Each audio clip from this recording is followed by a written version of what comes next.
Hello friends, नमस्ते, अस्सलाम वालेकुम। और एक लंबे इतिहास के साथ डीजल लोकोमोटिव ने भारतीय रेलवे में एक लंबी तारीख यानी हिस्ट्री छोड़ी है।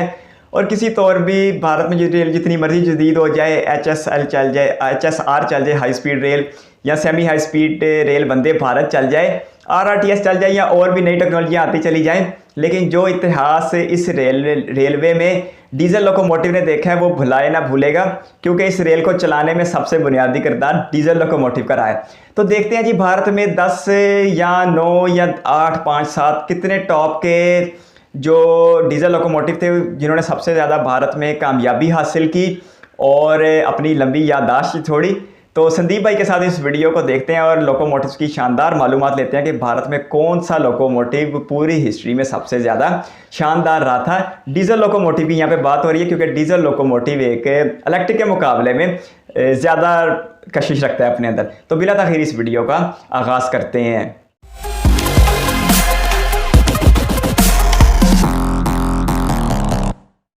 दोस्तों, पिछले वीडियो में हमने इंडियन रेलवेज के कुछ 10 सबसे सफल इलेक्ट्रिक लोकोमोटिव की बात की थी। इलेक्ट्रिक लोकोमोटिव्स के बाद अब बारी है डीजल लोकोमोटिव्स की। तो चलिए देखते हैं कि हमारे इंडियन रेलवेज में कितने डीजल लोकोमोटिव्स सफल रहे हैं। यहाँ भी इलेक्ट्रिक लोकोमोटिव्स की तरह डीजल लोकोमोटिव्स के कम से कम 100 यूनिट्स होने चाहिए, तभी उनको हम इस लिस्ट में शामिल कर पाएंगे। दोस्तों, वीडियो शुरू करने से पहले मैं आपको एक बात बता दूं कि हमारे इंडियन रेलवेज में 3 अलग अलग कंपनीज के डीजल लोकोमोटिव यूज होते आए हैं, जिनमें सबसे पुरानी है एल्को यानी कि अमेरिकन लोकोमोटिव कंपनी, दूसरी है EMD यानी कि इलेक्ट्रिक मोटिव डीजल, और तीसरी है GE ट्रांसपोर्टेशन की, जो कि सबसे नई है। और सबसे बड़ी बात यह है कि ये तीनों कंपनीज अमेरिका की हैं। तो चलिए स्टार्ट करते हैं नंबर 9 से। नंबर 9 से इसलिए क्योंकि हमारे इंडियन रेलवेज में सिर्फ 9 ही ऐसे लोकोमोटिव्स हैं जिनका प्रोडक्शन 100 या फिर उससे ज्यादा हुआ है।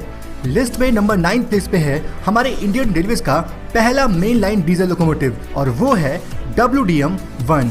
ये एक एल्को बेस्ड लोकोमोटिव था जो कि अमेरिका से इंपोर्ट किया गया था। जब भी मैं एल्को की बात करूंगा तो आप लोग समझ जाना कि मैं अमेरिकन लोकोमोटिव कंपनी की बात कर रहा हूँ। बात करें इसके प्रोडक्शन और प्रोडक्शन यूनिट की तो इसको 1957 से 1959 तक इंपोर्ट किया गया, और इस दौरान इसके 100 यूनिट्स हमारे इंडियन रेलवे ट्रैक्स तक पहुंचाए गए। तब से लेकर ईयर 2000 तक ये इंडियन रेलवे ट्रैक्स पर अपनी सर्विस देते रहे। फिर ईयर 2000 के बाद इन सभी लोकोमोटिव्स को मुक्ति दे दी गई।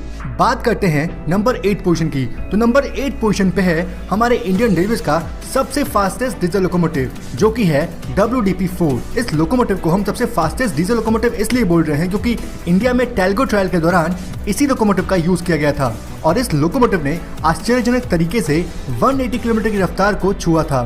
WDP-4 एक EMD बेस्ड लोकोमोटिव है जिसका प्रोडक्शन 2002 से 2011 तक हुआ, और इस बीच इसके 102 यूनिट्स बनाए गए। खैर, अब इस लोकोमोटिव का प्रोडक्शन बंद हो चुका है, और इसकी सबसे बड़ी डीमेरिट थी कि जब इसको हम लॉन्ग हुड फॉरवर्ड में चलाते थे तो लोको पायलट्स को सामने देखने में बहुत मुश्किल होती है। अब बात करते हैं नंबर 7 की। तो नंबर 7 पे है हमारे इंडियन रेलवेज का विजय यानी कि WDG-4D। WDG-4D भी एक EMD बेस्ड लोकोमोटिव है जिसको पूरी तरह से इंडिया में बनाया गया था। इस लोकोमोटिव की सबसे बड़ी बात यह है कि इसके दोनों तरफ ही पायलट केबिन्स हैं, जिस कारण से लोको पायलट्स को बहुत ही आसानी होती है इस लोकोमोटिव को ऑपरेट करने में। बात करें इसके प्रोडक्शन की तो 2003 से इसका प्रोडक्शन शुरू हुआ और अभी तक इसके 215 यूनिट्स बनाए गए हैं। आगे बढ़ते हैं नंबर 6 पोजीशन की तरफ। तो नंबर 6 पोजीशन पे है WDP-4D। WDP-4D और WDG-4D में अंतर यह है कि WDP-4D को पैसेंजर ट्रेन के लिए बनाया गया है, और वहीं WDG-4D को सिर्फ और सिर्फ गुड्स ट्रेन के ऑपरेशन के लिए बनाया गया है। WDP-4D भी एक EMD बेस्ड लोकोमोटिव है और इसकी पावर करीब 4500 HP की है। बात करें इसके प्रोडक्शन की तो 2010 से इसको अभी तक बनाया जा रहा है, और इस दौरान इसके 245 यूनिट्स बनाए जा चुके हैं। बात करते हैं नंबर 5 पोजीशन की। तो नंबर 5 पोजीशन पे है WDM-3D। WDM-3D है तो एक एल्को बेस्ड इंजन, पर DLW और RDSO के इंजीनियर्स ने मिलकर के इसमें EMD वाले कुछ फीचर्स डाल रखे थे, जैसे कि माइक्रो प्रोसेसर कंट्रोल और एक बड़ा फ्यूल टैंक, जो कि सिर्फ एक EMD बेस्ड लोकोमोटिव्स में ही पाए जाते थे। बात करें इसके प्रोडक्शन की तो 2003 से अभी तक इसके 345 यूनिट्स बनाए जा चुके हैं। फिलहाल अभी इसका प्रोडक्शन धीमा हो चुका है, पर 345 यूनिट के साथ इसे हम 5th नंबर पे रख रहे हैं। अब बात करते हैं 4th प्लेस की। तो 4th प्लेस पे है इंडियन रेलवेज का दूसरा EMD बेस्ड लोकोमोटिव, जो कि है WDG-4। दूसरा इसलिए क्योंकि इंडियन रेलवेज का पहला EMD बेस्ड लोकोमोटिव था WDM-4, जिसको 1962 में इंपोर्ट किया गया था, और इसके कई दशकों बाद भारतीय रेलवे में दूसरा EMD बेस्ड लोकोमोटिव आया WDG-4 के रूप में। WDG-4 का प्रोडक्शन 1999 से 2012 तक हुआ और इस बीच इसके 432 यूनिट्स बनाए गए। सिंगल कैब होने के कारण से इसका प्रोडक्शन रोकना लाजमी था। अब बात करते हैं भारतीय रेलवे की टॉप 3 डीजल लोकोमोटिव्स की। तो नंबर 3rd प्लेस पे है एल्को बेस्ड लोकोमोटिव WDG-3A। WDG-3A का प्रोडक्शन 1995 से शुरू हो गया था। फिलहाल अभी इसके प्रोडक्शन की खबर नहीं है, पर यह खबर पक्की है कि WDG-3A की टोटल यूनिट करीब 1175 की है। बात करते हैं नंबर 2nd पोजीशन की। तो नंबर 2nd पोजीशन पे है WDM-3A। WDM-3A है तो एक एल्को बेस्ड लोकोमोटिव, पर इसमें बहुत सारे मॉडिफिकेशंस किए गए। दूसरे एल्को बेस्ड लोकोमोटिव्स के पार्ट्स को यूज करके इसको और थोड़ा पावरफुल बनाया गया। बात करें इसके प्रोडक्शन की तो 1994 से 1998 के बीच इसके कुल 1220 यूनिट्स बनाए गए। WDM-3A की संख्या इतनी नहीं हो पाती अगर WDM-2 नहीं होता। जी हाँ, मैं बात कर रहा हूँ हमारे इंडियन रेलवे का सबसे सक्सेसफुल लोकोमोटिव WDM-2 की। 1962 से 1980 के बीच तक WDM-2 भारतीय रेलवे का हीरो था। हालांकि अभी भी आपको नॉन इलेक्ट्रीफाई रूट्स पर WDM-2 के दर्शन हो जाते हैं, पर उस दौर की बात ही अलग थी।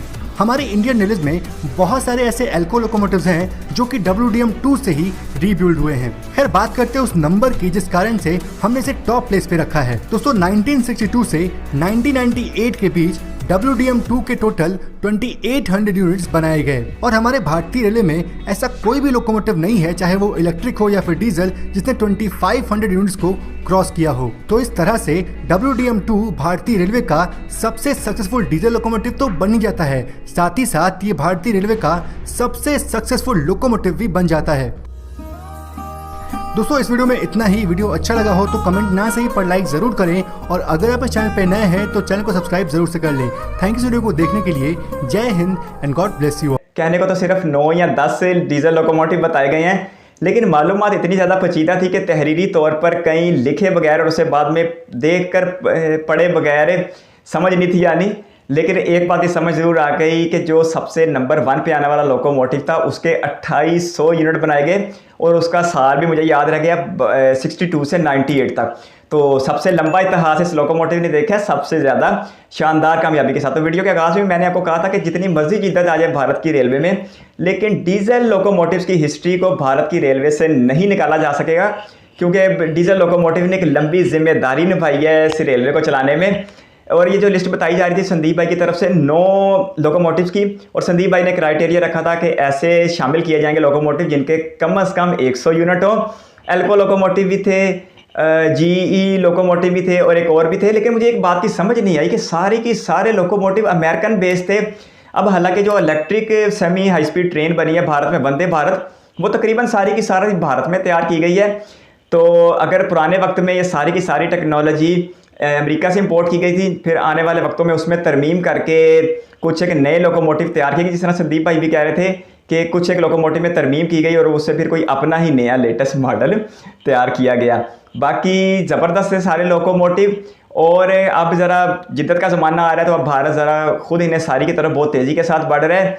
लेकिन इससे मतलब ये है इसका कि पिछले 10-20 सालों में भारत ने रेलवे में ज़्यादा तरक्की की है, जबकि अपनी टेक्नोलॉजी हासिल की है। और इससे पहले भारत का निसार दूसरी कुव्वतों के ऊपर ज़्यादा था। लेकिन ज़बरदस्त बात यह है कि भारत में एक लोकोमोटिव WDM शायद 2 नाम मैंने कहा ना, मालूमात का अच्छा खासा अंदर खिचड़ी सी बन गई क्योंकि इतने ज़्यादा मॉडल थे। लेकिन जो 2800 यूनिट बनाने में कामयाब हुआ वो भी एक ज़बरदस्त बात है कि एक जैसा लोकोमोटिव 2800 यूनिट बनाए जाए तो ये उसकी कामयाबी का मुंह बोलता सबूत है। वो दुरानिया सन 62 से लेकर सन 98 तक का हो तो फिर वाकई उसे नंबर 1 होना चाहिए। तो बहुत ही ज़बरदस्त वीडियो थी। बाकी जिस डिटेल के साथ संदीप भाई ने समझाने की कोशिश की, उस डिटेल के साथ समझने से मैं ज़ाती तौर पर कासा रहा, जिसके लिए मैं माजरत ख्वाह भी हूँ। बाकी एक अच्छी वीडियो थी, एक ज़बरदस्त कंटेंट था, मालूमात पर मबनी मवाद था।